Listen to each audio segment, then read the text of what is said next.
So this is the 81 series fill tool. It's going to come with all of these components.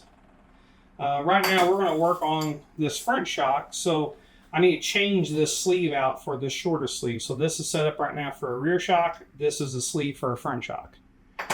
So on the handle you'll see there's a set screw, or on the knob there's a set screw right here. You'll take that set screw all the way out. So with a little Allen wrench, just back it all the way out of there. And then this knob comes off.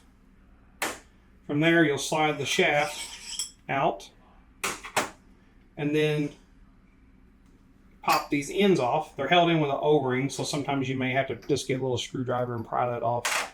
And you'll pop this off. So now you have the long sleeve. Now you have your short sleeve for the front. It doesn't matter which direction it goes. It's exactly the same from side to side. So put top on, put your bottom on, and then you'll slide the shaft back in all the way up. You have your knob. Now in that shaft there's flats, and what you'll be able to see with the Allen screw all the way out is making sure that you're in the flat to put the set screw back in.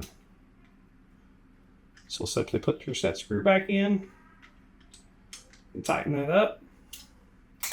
Now you're all set and you can work on this front shock at that point.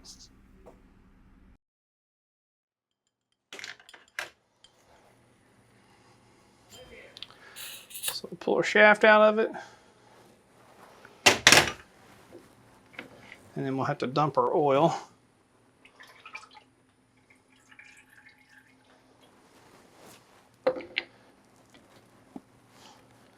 So now we're going to use the tool to change the gas pressure in the shock. So simply slide it in and screw. So once it gets hard, that's where the tool is against the floating piston. From there, you're going to screw it the rest of the way down, and that's going to load that floating piston off of the snap ring that's in there.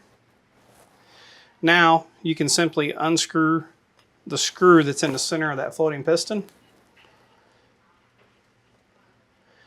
And then once that's done, you change the gas pressure in it. So you'll have a shock inflation tool on the Schrader valve, change your pressure, have it set where you want it, and then simply tighten the screw back up. And then you'll unscrew this. Now, the first couple rounds of unscrewing this, it's going to be a little harder to do, and then it'll get real free. And what it is, you're unloading that floating piston against the snap ring. If you take multiple rounds, let's say 10 rounds or so, and it's still really hard to unscrew, you're going to stop at that point, because what's happened is that snap ring's not in place. And if you unscrew this all the way, everything in here is going to come out. So you should get where it's nice and free like this before you take it all the way out. Okay. So from there, to put the shock back together, you're going to simply fill the shock back full of oil.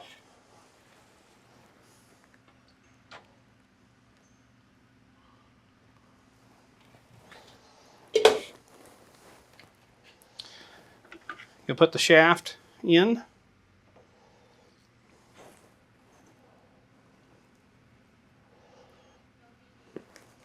Just get your rod guide started.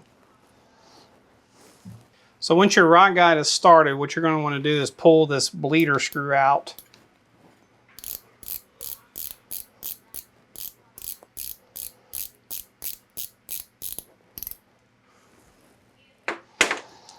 And then you'll screw the rod guide down until the O-ring on the rod guide touches the body. All the excess oil is going to come out of that bleeder screw area, and that sets the oil level in the shock. So now I've got the O-ring touching the body, but I'm not screwed all the way down yet. So now you'll put the bleeder screw back in.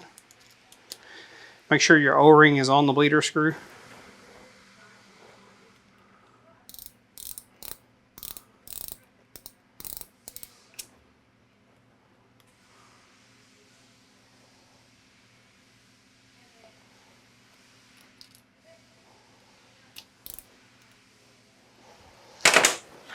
And then you'll screw the rod guide the rest of the way down.